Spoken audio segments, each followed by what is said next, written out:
Oke, setelah di video sebelumnya kita sempat belajar tentang pendahuluan dari sediaan semi padat dan juga mengenal bentuk sediaan salep, basis-basis salep gitu ya. Kali ini kita akan melanjutkan pembelajaran kita tentang sediaan semi padat ya, khususnya bagaimana cara membuat suatu sediaan semi padat dan juga gel, krim serta pasta ya. Nah, secara umum ya sebenarnya dikenal juga ada istilah 4 aturan pembuatan salep.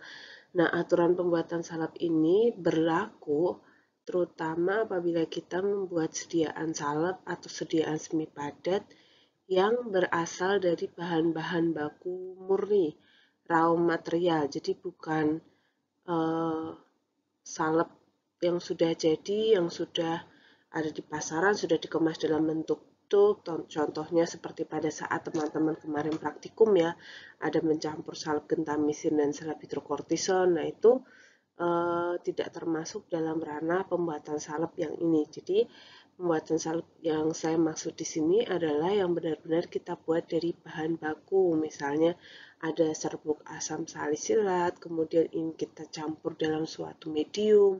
Nah, itu medium basis salep tertentu. Nah, itu masuk di kategori yang ini ya. Jadi, murni dari bahan baku yang masih utuh gitu ya.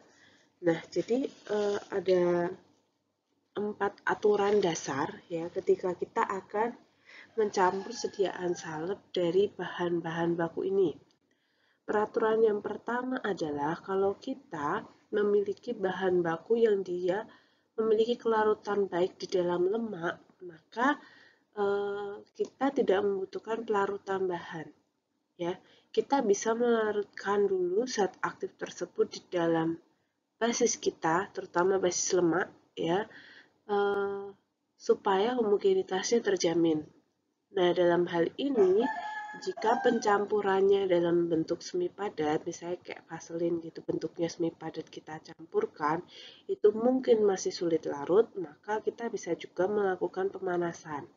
Ya, jadi vaselin itu kalau dipanaskan dalam suhu tertentu menggunakan water bath atau menggunakan hot plate gitu ya, dia akan meleleh. Nah, ketika dia meleleh itu, maka bisa kita campurkan dengan bahan-bahan aktif yang tadi dia bisa larut di dalam basis lemak kita. Ya, jadi kalau ada obatnya larut di dalam basis lemak, ya kita gunakan saja basis lemak sebagai dasarnya ya, kemudian dilarutkan di dalam basis itu. Nah, di sini basisnya itu yang paling sering digunakan memang vaselin, tapi tidak menutup basis lainnya untuk digunakan. Nah, karena awal di sini kita melakukan pemanasan, maka sebenarnya kalau misalnya kita melakukan pemanasan untuk melelehkan, nah sebenarnya bisa bergabung juga dengan yang nomor 3 ini, bahwa salep yang dibuat dengan pelelehan itu campurannya harus digerus, diaduk sampai dingin. Sorry, ini nomor 1, ini nomor 2, ini nomor 3, ini nomor 4. Ya, urutannya doesn't matter sih, tapi ya ngasih tahu aja biar nggak salah. Jadi ini yang pertama, ini yang kedua, ini 3, 4. Sorry, ini salah ya. Ditulis aja.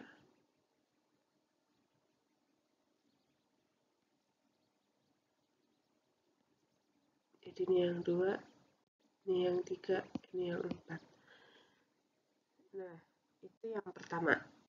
Kemudian yang kedua, misalnya bahan kita itu larutnya di dalam air. Sebenarnya nggak cuma air sih, tapi bahan kita larut dalam pelarut tertentu, ya kita bisa melarutkan terlebih dahulu zat aktif di dalam pelarutnya, kemudian baru kita campurkan dengan basis yang digunakan.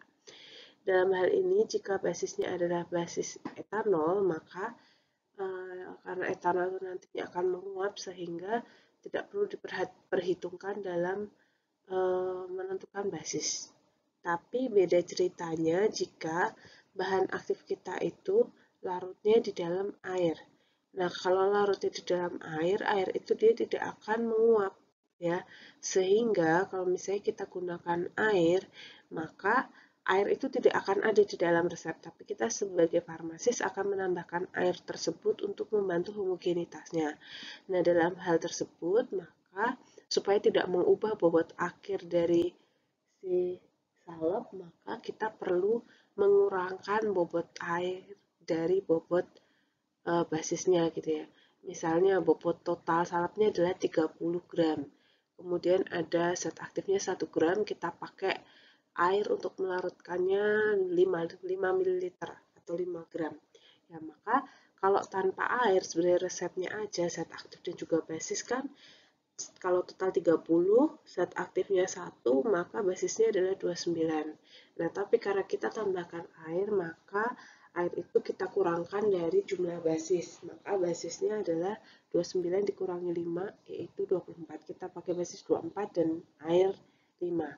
Nah, dalam hal kita menggunakan air, maka air ini harus bisa diserap seluruhnya oleh basisnya. Maka memang kita akan menggunakan basis salep yang serat. Ya.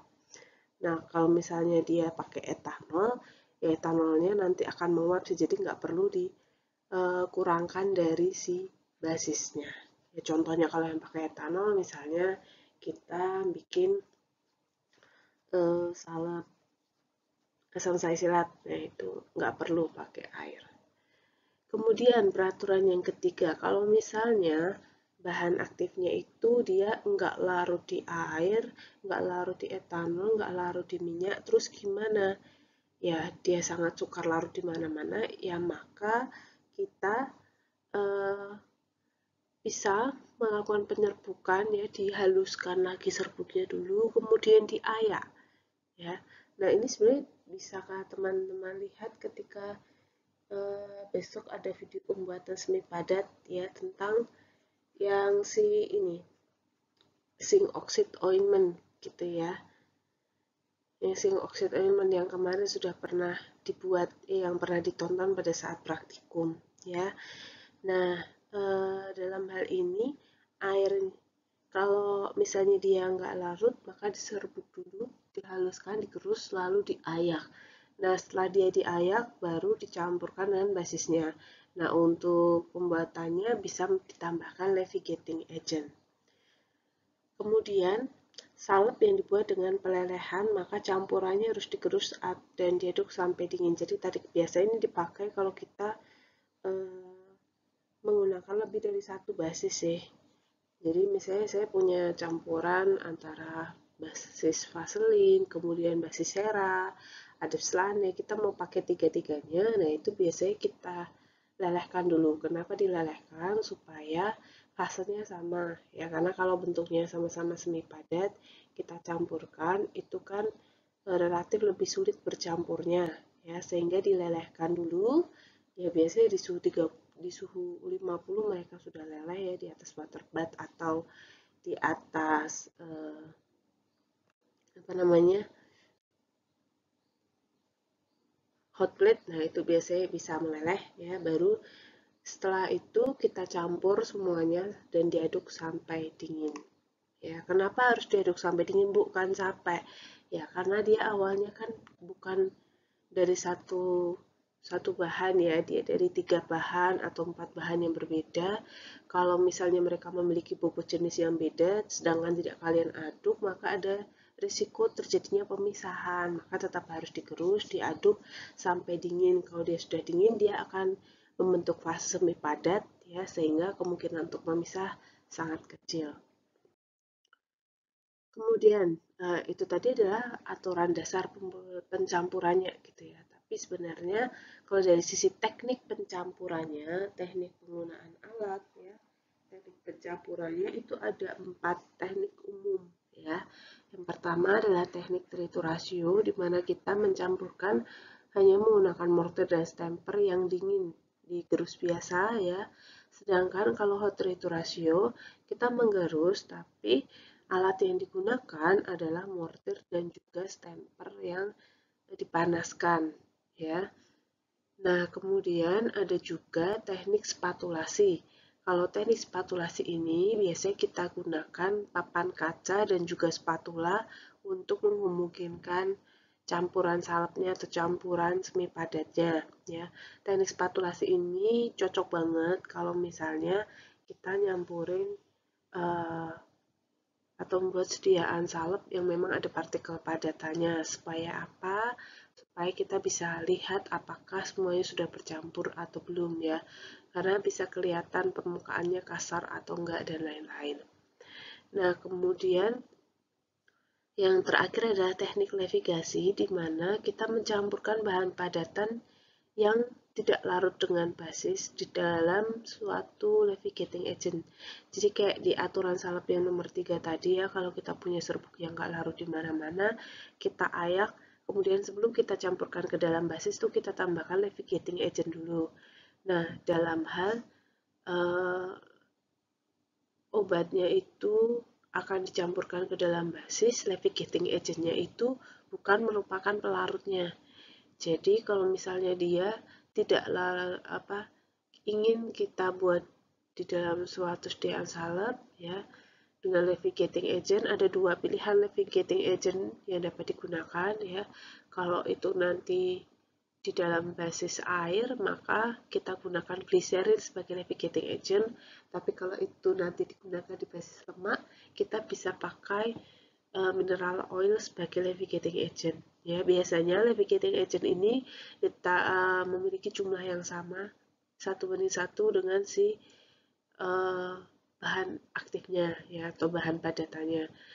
Dan untuk pencampurannya lebih cocok menggunakan teknik yang geometric dilution. Nah, sebenarnya syarat sediaan salep itu seperti apa saja sih gitu ya.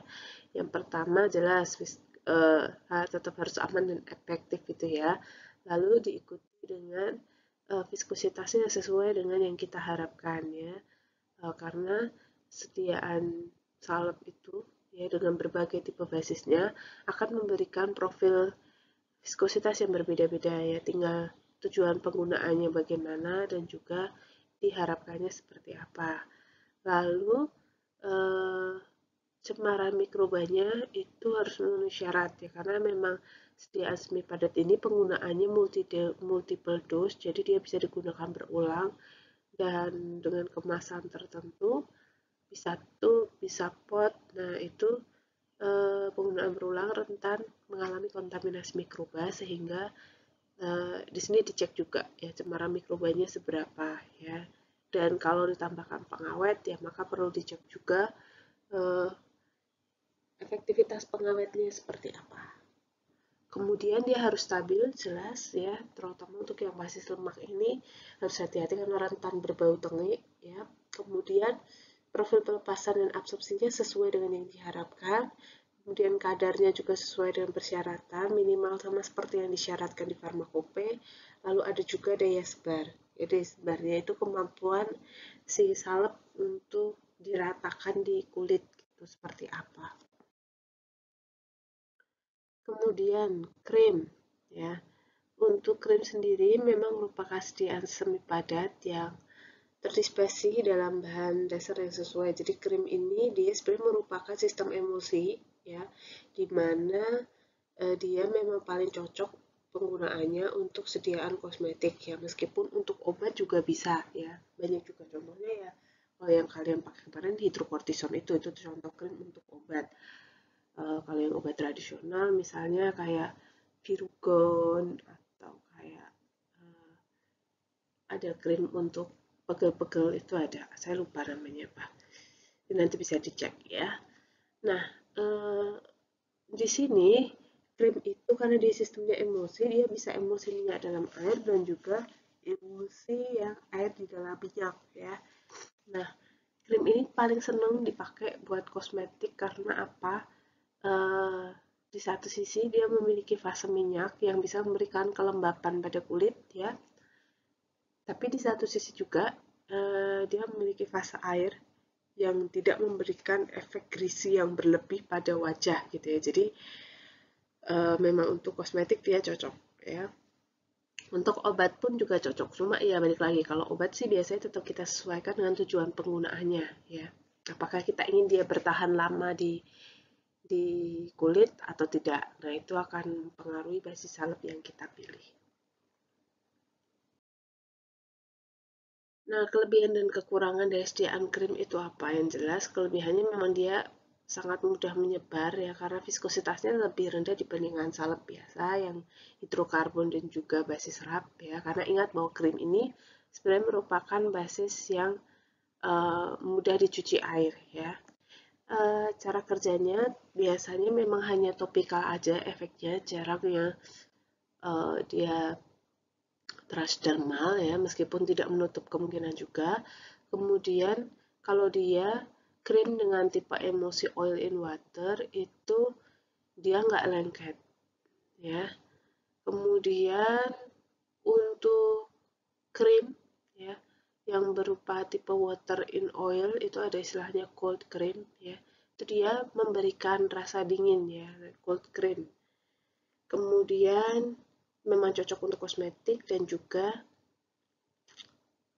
cocok digunakan untuk penggunaan topikal dengan jumlah diabsorpsi yang cukup gitu ya. Maksudnya dia nggak akan banyak diabsorpsi sampai ke kulit bagian bawah gitu.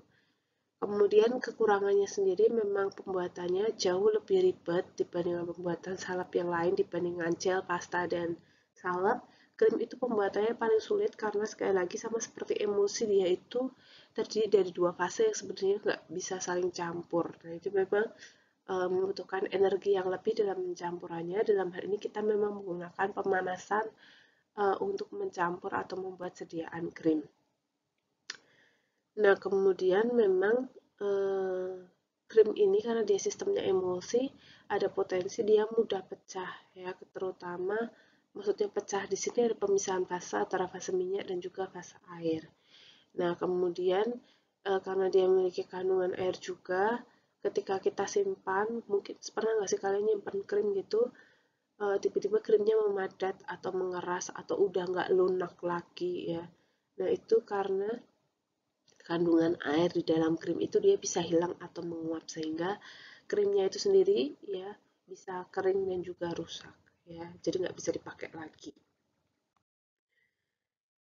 Nah, kemudian gel. Kalau gel itu sendiri sebenarnya merupakan sistem dispersi ya, hanya saja dispersinya di sini merupakan dari partikel anorganik ataupun partikel organik ya, yang dia terpenetrasi oleh suatu cairan. Jadi dia sebenarnya serbuk-serbuk ya.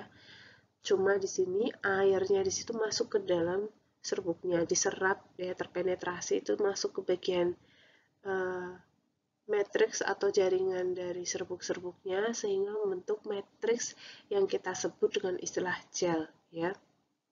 Nah, kalau krim tadi karena dia emulsi tentu komponen utamanya adalah minyak dan juga air. Hanya saja minyak dan airnya memang minyak dan air yang apa ya istilahnya, yang minyaknya minyak padat, contohnya asam stearat. Asam stearat itu asam lemak ya, jadi dia bisa digunakan untuk pembuatan krim. Nah, kemudian kalau dari sisi gel di sini komponen utamanya adalah gelling agent dan juga air ya.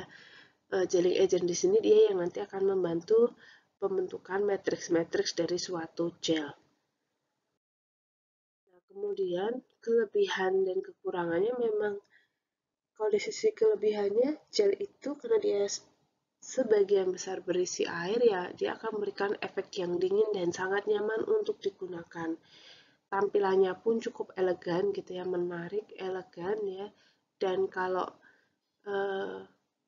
dipakai di kulit gitu seringkali tembus pandang, maksudnya nggak ada tampak kita pakai obat atau enggak gitu, dan dia sangat elastis, mudah dibersihkan ya. Pelepasan obatnya juga relatif baik, serta karena dia itu viskositasnya relatif lebih rendah, maka memang kemampuannya untuk menyebar itu lebih bagus dibandingkan salep ataupun krim gitu ya. Nah, cuma kelemahannya memang kalau misalnya bahan aktif kita itu tidak larut di dalam air ya, maka sulit untuk dibuat menjadi gel yang jernih ya, kecuali memang kita menggunakan surfaktan di situ untuk membuat obatnya larut di dalam air, atau kita membuat sediaan emulgel. Kalau emulgel itu emulsi, kita buat emulsi dulu terus campurin di dalam gel. Nah, itu juga bisa. Cuma memang kalau kita buat emulgel, dampaknya memang nggak bisa jernih ya. Jadi dari sisi elegannya nggak dapat lagi. Kemudian, nah meskipun dia mudah dicuci, kekurangannya ya karena dia gampang banget dicuci, gampang banget hilang, ya makanya kalau kita berkeringat dia juga bisa hilang. Nah itu jadi kontak dengan kulit jadi lebih sebentar.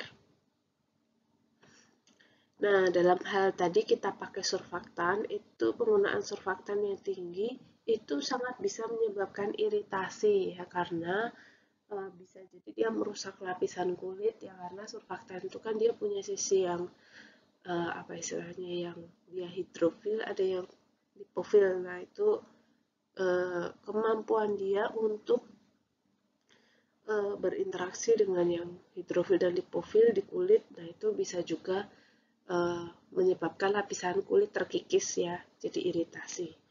Harganya memang relatif lebih mahal dibandingkan yang krim dan juga salep ya, karena bukan karena teknologinya tapi karena bahan bakunya. Ya, Jelling Agent itu relatif lebih mahal dibandingkan basis krim dan juga basis salep. Kemudian pasta ya, kalau pasta ini merupakan sediaan semi padat yang mengandung satu atau lebih bahan obat yang digunakan untuk pemakaian topikal. Nah, bedanya pasta dengan sediaan yang lain adalah dia memiliki komponen padatan lebih dari 40% dari total berat sediaan. Jadi ini sebenarnya dia bisa masuk kategori salep, bisa juga masuk kategori gel. Cuma di sini yang menjadi poin penting adalah di dalam pasta itu ada kandungan sedia atau bahan padatan yang cukup banyak ya, sehingga dia otomatis akan memberikan viskositas yang sangat tinggi ya, viskositas yang tinggi dibandingkan dengan gel atau salep atau krim lainnya ya, karena padatannya cukup banyak ya, jumlah jumlah padatan zat aktifnya banyak untuk dicampurkan di dalam basis ya. Nah, secara umum memang ada basis yang berlemak dan tidak berlemak. Kalau basis berlemak, contohnya zinc oxide ointment. Kalau yang tidak berlemak, itu contohnya adalah pasta gigi yang memang sering kita pakai. Nah, untuk selanjutnya, ya, aktivitas selanjutnya, silahkan kalian mencari 2 buah resep sediaan racikan semi padat, lalu saya minta ya kalian untuk menentukan jenis sediaan dari tiap komponennya atau jenis sediaan yang akan dibuat apa gitu ya. Jadi ini tergantung resep yang kalian peroleh gitu. Kalau misalnya resepnya itu merupakan resep campuran antara 2 semi padat yang sudah jadi, contohnya kemarin gentamisin dan hidrokortison, nah maka tolong ditentukan setiap komponennya itu bentuk sediaannya apa. Tapi kalau misalnya itu dari bahan yang raw material atau bahan baku murni, teman-teman bisa tentukan bentuk sediaan akhirnya apa, gel, krim, atau salep ya. Kemudian silahkan tentukan rute administrasinya itu melalui apa. Lalu tolong hitung bahan yang dibutuhkan berapa, bagaimana cara mencampurkannya, dan juga tuliskan etiketnya ya. Jadi saya minta teman-teman cari aja di internet ya, saya yakin pasti banyak ya. Silahkan ditetapkan demikian gitu. Oke, mungkin sekian yang bisa saya sampaikan. Terima kasih.